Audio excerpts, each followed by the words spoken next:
गोष्टीचे नाव आहे तहानलेला कावळा. कोणी एकेकाळी जंगलात एक कावळा राहत होता.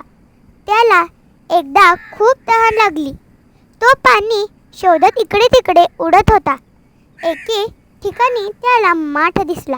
कावळा खुश होऊन त्या माठाजवळ गेला, पण त्या माठात पाणी खूप तळाला होते. मग कावळा विचार करू लागला की हे पाणी कसे पिता येईल. कावळा विचार करू लागला. मग त्याला लक्षात आले. कावळ्याने हुशारीने बाजूला पडलेले दगड उचलून माठात टाकले. पाणी हळूहळू वर आले. मग कावळ्याने पाणी प्याले आणि आनंदाने उडून गेला. तर आपल्याला या गोष्टीतून असा बोध मिळतो की जिथे इच्छाशक्ती तिथे मार्ग मिळतो.